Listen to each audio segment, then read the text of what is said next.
Hi dear students, welcome back to one more session of agricultural microbiology. Today we are going to talk about biogeochemical cycles.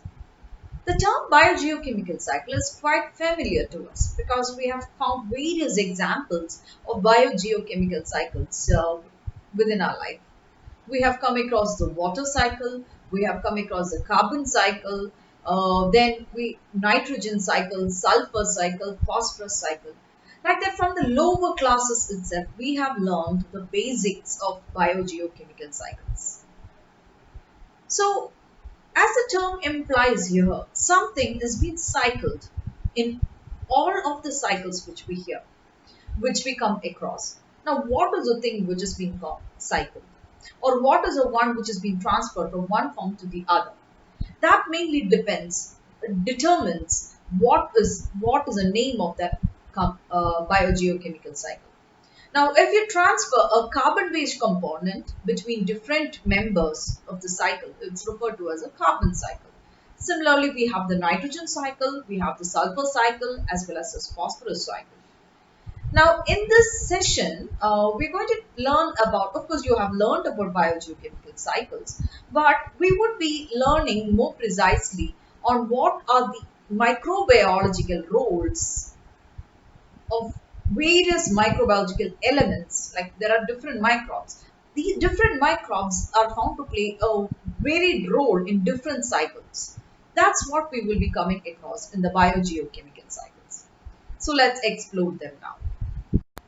If we explore the water cycle, we can see that water is evaporated from the rivers and it is forming the clouds, and then they by precipitation they come down, and further on that is being used by the plants, and the plants will again sometimes have the process of transpiration, and they will evolve out water towards the atmosphere.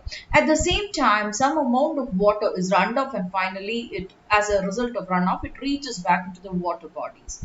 And we can also see, due to the action of sunlight over here, even evaporation can happen even from the snow-clad mountains which are here. So, water as such, or the one of the basic cycles is being found. You can see that water is being transferred from a non-living thing, that is referred to as a water body over here, and then it is going to the clouds, and then it's coming back. It forms on the mountains. At the same time, it has been used by the living things such as the plants, and as well as all of the inhabitants on the earth. So if you go to look into a biogeochemical cycle, just as the term implies over here, it is the transferring of something between bio, that means life, the living things. Geo is the earth, that is, geo is the earth, but here we refer to as the non-living things of the earth, and what is getting transferred, that is referred to as the chemicals. Now, what are chemicals? It could be anything. It is carbon, hydrogen, nitrogen, oxygen, phosphorus, as well as sulfur. These are all constituents which will contribute into the chemical components. Now you might think, well, how come water cycle will become a biogeochemical cycle? Hydrogen and water, oxygen together constitutes water. So that also comes under the part of biogeochemical cycle. So the term biogeochemical cycle, it mainly involves what? The biological factor, the geological factors, as well as the chemical factors.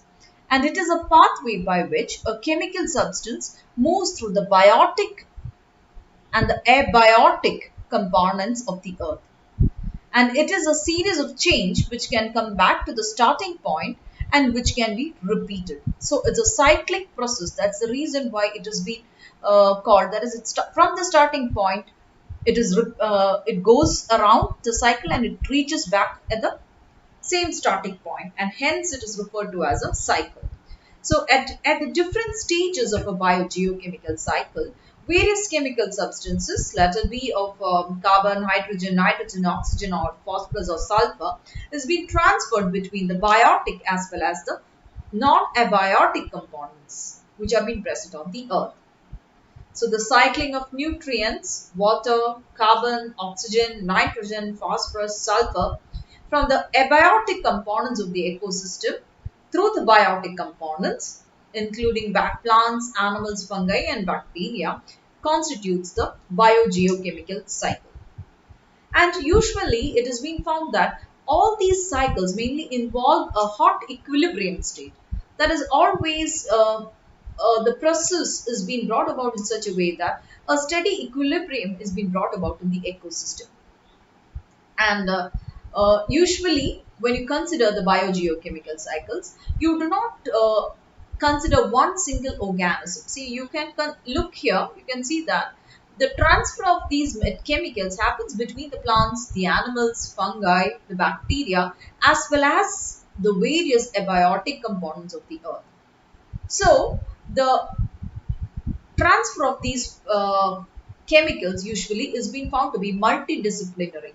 It is not only restricted to plants or animals, or not only restricted to fungi, or not only restricted to bacteria, but it is in between all these, and every element or every biotic element will come to play in the transfer of the of the chemical at different stages of the biogeochemical cycle.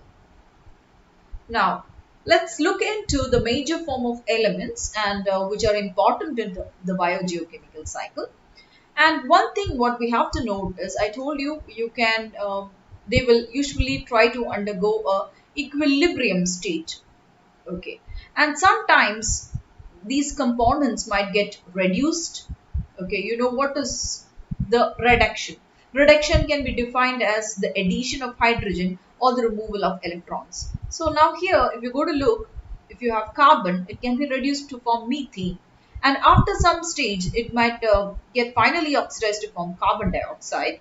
And in between, it can also form intermediate oxidation state forms. So during the process of biogeochemical cycle, the process of reduction as well as oxidation of the components could happen.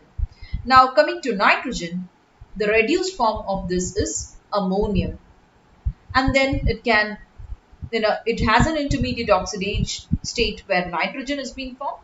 Okay, what is oxygen? Oxidation, sorry.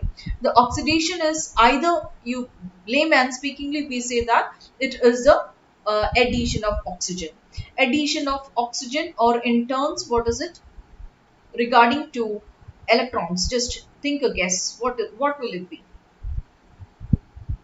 Yeah. So you have the nitrogen gas here, which is an oxidized form, or it can be nitrous oxide, which is another form, or it could be nitrite, which is another form. And then you have the nitrate form over here, which is a completely oxidized form of nitrogen. So then we have sulfur, which could be reduced to form hydrogen sulfide, or it could be oxidized, or the oxygen added form will become the what? Oxygen added, or the electron removed form is referred to as the what? Sulfate form. It is becoming deficient of electrons here. And ion can be, again, that can be reduced form is a ferrous ion. Okay. Now when oxygen and hydrogen is not being involved, you basically consider the electrons, electron removal and all that. Okay. Now here it is +2. It has having 2 electrons, 2 protons over here, 2 positive charges over here. And here it becomes into Fe3 plus. That is, what is it? It is becoming, what happens? It is losing an electron over here, and it's getting one more positive charge over there. So phosphorus is not having any reduced form. It will be present mostly in the oxidized state called phosphate. And then you have manganese, and manganese ion could be present in manganese oxide in the oxidized form, and manganese dioxide in the oxidized form. So all these different chemicals that may be made up of carbon, nitrogen, sulfur, iron, phosphorus and manganese is being transferred between the biotic and the abiotic elements of the earth, and they form the biogeochemical cycles. Now, if you go to look into the biogeochemical cycle types, you can classify them into the gaseous cycles also, as well as sedimentary cycles. The gaseous cycles could involve nitrogen cycle, oxygen cycle, carbon cycle, as well as a water cycle. Now, why water? Water can be evaporated as a gas also. So, it is included on the gaseous cycle. And in sedimentary cycle, here you have minerals and salts which are being transferred between different elements of the of the geosphere. Okay. So you have the phosphorus cycle, the sulfur cycle, ion cycle, as well as the calcium cycles. So this is an introduction of the biogeochemical cycles. What are they and what are the different types of these biogeochemical cycles? But we will be exploring each and every cycle with with relevance given to the microbiological elements or the microbiological role in each and every biogeochemical cycle. So we'll be continuing in the next session with the carbon cycle. Thank you for now.